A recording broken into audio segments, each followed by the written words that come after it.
Hi, everybody. Welcome to this Monday Musings. Before we talk about what we're going to talk about, I just want to let everyone know I have live one-to-ones available. If you are called to working with me for an hour, for 90 minutes, either for some channeled guidance or for a soul contract acceleration appointment, which is quantum healing, light language, and channel guidance, please feel welcome to jump onto my website, aliceheath.com, to book your appointment. They are available from now until the 15th of March. So once they're gone, they are gone for this month.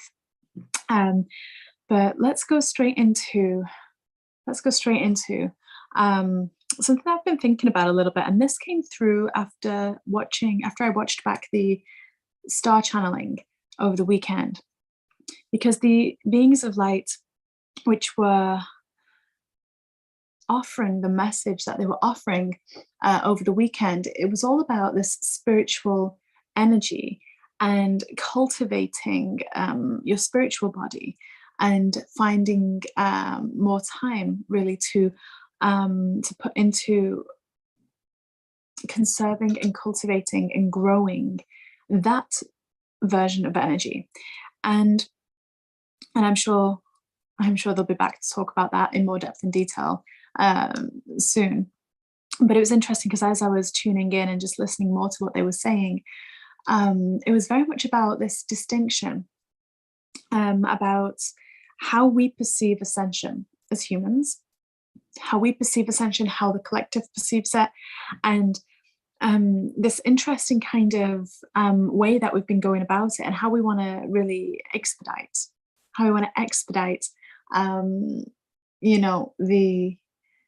the process. And a lot of us are focused on this visualization. We're focused on doing these visualizations, on meeting star beings, on meeting archangels, on meeting our teams of light, and even our higher self, and kind of doing all this, and we're kind of focused on looking here and looking there for it. But it's interesting because in all that looking, it's very much in the mind. And what I was understanding from the star beings is very much that it's great doing that. That's great to broaden the mind and to receive different forms of inspiration, but they're still all outside of ourselves. And we have to still if we actually really want this to take place and to hold itself within us, to be a base vibration, for our base vibration to rise, because, as within, so without. Whatever we vibrate within ourselves will appear outside of ourselves. People ask day in, day out, how do we get that? Some people call it the ascended world or the golden future or whatever you want to call it. How do we actually, make that a reality? Well, it's never going to be a reality unless we're holding that vibration effortlessly. And holding that vibration, once again, it's not effort, it's ease. It is just natural. It's the natural state of embodied presence. Some people even speak about this, about the light quotient, right? The quotient of light that is able to move in, within you, through you, and become you. And that means a healing of shadows and a healing of wounds. But let's look at that on a more detailed level. What really is the healing of wounds? Well, it's the reunification of all versions of self that we've pushed out, right? And how do we do that? Well, it's not through the mind, right? We need to be cultivating our spiritual body. And how do we do that? We do that through meditation. Yet there's such an adverse kind of push-pull to something as basic as meditation. It's breathing, really. And it's funny because we can't sit still. Now, that to me is fascinating because, I know that if I need to, or if I want to feel more joy in my day, if I want to be able to just have this vibration of love, then it doesn't start with me being in my mind. It starts with me being in my body, right? And when I was tuning into what the wonderful beings of light was saying, we had a lot of Andromedan energy coming in on that last channeling. It was Andromeda and Lyra, and I could feel them all kind of offering their own collective vibration. And it just got me thinking, we kind of overthink ascension. We always have these questions and we always then come back to the same response and the same answer. Well, There is really only one answer, and that's to be present within self, right? How often are we observing self? How often can we actually notice when our body is telling us something, when we've got an emotion arising? How often are we letting that emotion move out and ground, right? Versus ignoring it. Because that's where our energy goes, actually. That's where our astral light body gets depleted. Our life force energy gets depleted. We're watching so many things. We're watching all these videos, and we're, doing all these meditations and doing all this healing work, healing work. But is it actually embodying, or is it just disembodying us by taking us out of ourselves, right? If we're not pairing it with something that cultivates our chi or our prana, then is it actually effective? Right? And that's the interesting thing, because we don't have to be in this negative spiral, this kind of continuous on and off dark nights, and this, all these initiations. That doesn't have to be the way that it is, right? It's the quicker we can get back to that centered space, but that central point of gravity within us, the quicker we can get back there once we've been swayed. That's actually a testament to how strong our spiritual bodies is, right? How strong they are. And when the spiritual body is strong, every other part of us is strong. Our vibration is strong. It's high.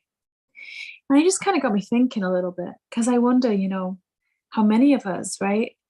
And it's great when we work with other people to help remind us, but we can't actually really bypass it either, right? We can't bypass it by just doing visualization after visualization, which is it's a place where a lot of us have been in. I've been in that place for sure. And the true essence of being only comes from within, right? So it's wonderful to do those things. I'm not saying anything against that, because, I offer those as well, right? I offer those, I participate in those. But if we're not pairing it with something daily to build our life force, and doing that at the start of the day is the best, if we're not pairing it with that, then are we actually really advancing ourselves?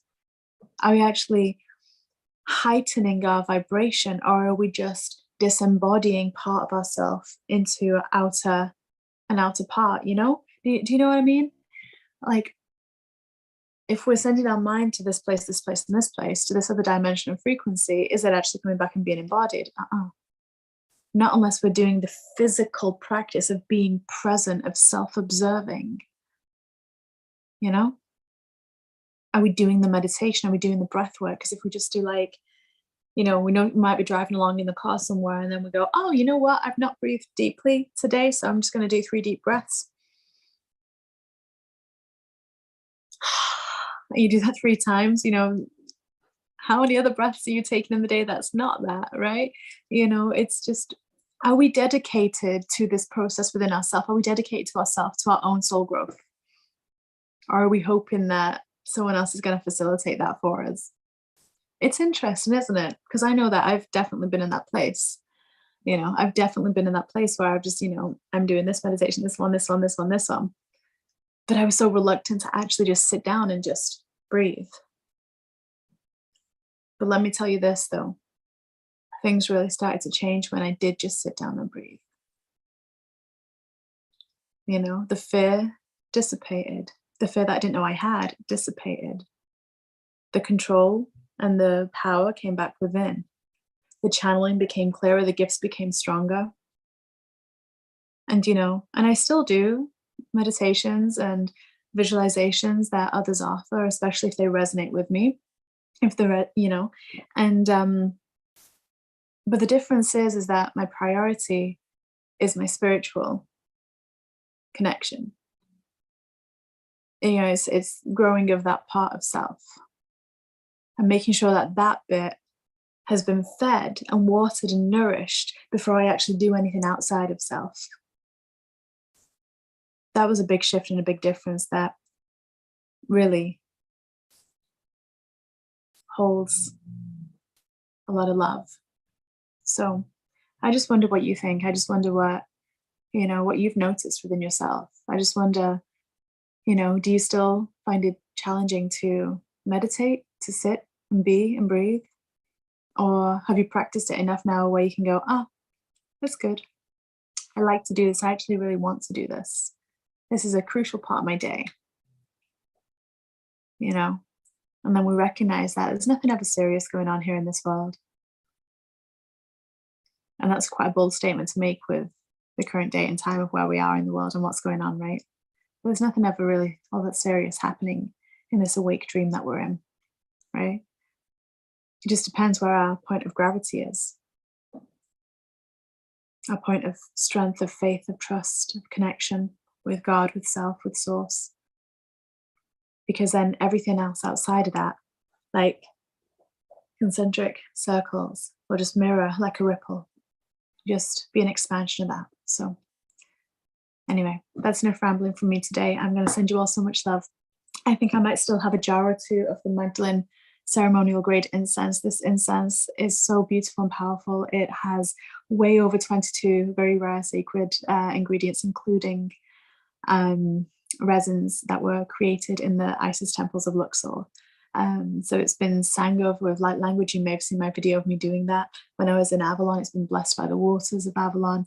And if you even just have a pouch of it, get a little pouch, put some in and dream with it. Oh, past lives will come flooding back. It's very potent. So if a jar calls to you, the exchange for that is £44, and then whatever the postage is to wherever you are in the world, let me know if it calls to you, and